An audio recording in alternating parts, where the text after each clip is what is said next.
Shout out to Black Phoenix for sending me this story. And this is coming out of Chicago, where you have this individual by the name of Orlando Perez, who was 18 years old, who is now currently in jail because they murdered someone who I guess you can say was not who they portrayed themselves out to be. That person ended up being a T-class person. So you already know where I'm headed with this story right here. And I would like to know, is the T-class going to say anything about this? Because they love to claim that it's always black men that's so oppressive against them and that we are the ones that's killing all of them and everything like that. Meanwhile, you have one right here. I wonder if they're going to talk about this person right here and in the proper context that it should be spoken in. So let me go ahead and get into it. And if y'all hear some noise in the background, I'm having some tiles being installed. An 18-year-old high school student was allegedly so upset after finding out a woman, quote unquote, he went home with was transgender that he killed him. The Chicago Sun-Times is reporting. Even after shooting Selena Reyes Hernandez twice, Orlando Perez told detectives he went back to the Marquette Park home a second time so he could shoot him again. Now that part right there is what most likely is going to get his charges upgraded. The fact that he went back and shot this person a third, maybe even a fourth time. Police said Perez shot the victim multiple times in the back and head inside of the home in the 3300 block of West 71st Street. Perez was arrested at about 3:15 p.m. Sunday at his home. I don't know how they wrote this. At his home in the 3300 block of West 72nd Street, police said. So they basically, it sounds to me like they just lived one block away from each other. He faces a charge of first-degree murder. Like I said, I knew that was going to happen because of the fact that he went back and shot this person again, even after they were dead. Perez has no other criminal record and has had summer jobs at a factory in Chicago that makes jelly, the assistant public defender said. Judge Arthur Wesley Willis ordered Perez held without bail. Well, this guy, like I said, is 18. His life, as soon as it began, is about to soon be over. They most likely going to find a way to make those first-degree murder charges stick. Now to the T-class. Every time something like this happens with one of you, many of you claim it is because they are oppressing you or they are hating you because of the lifestyle that you choose to live.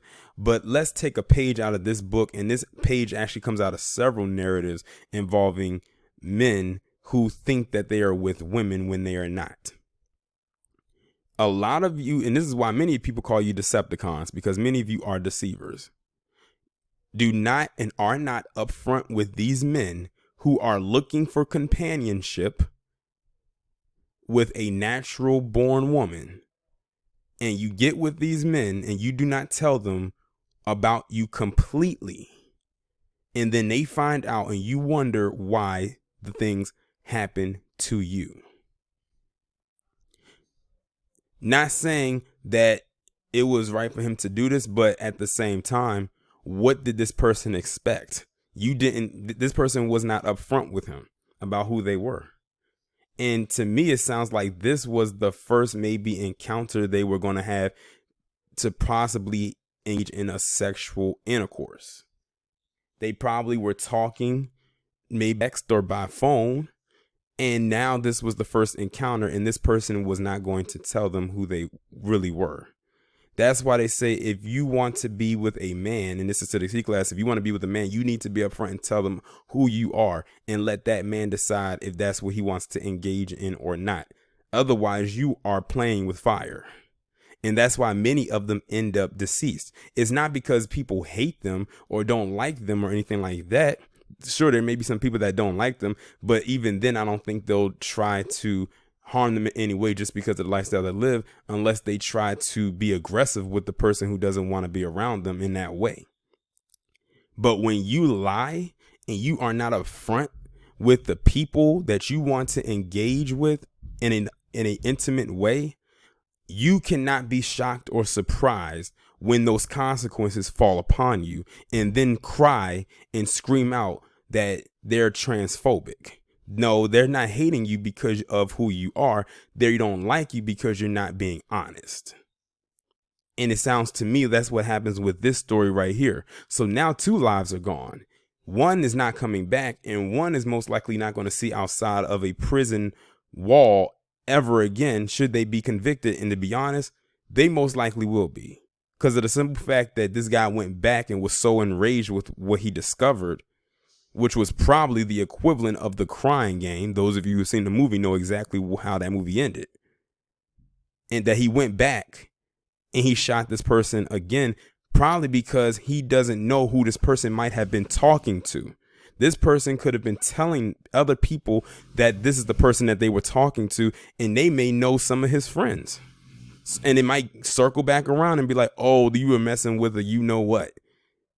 And so because he felt embarrassed and deceived, he was so enraged that it wasn't enough for him to just shoot this person a few times out while in that one encounter, but to go back and shoot them some more. So that's pretty much all I have to say about that.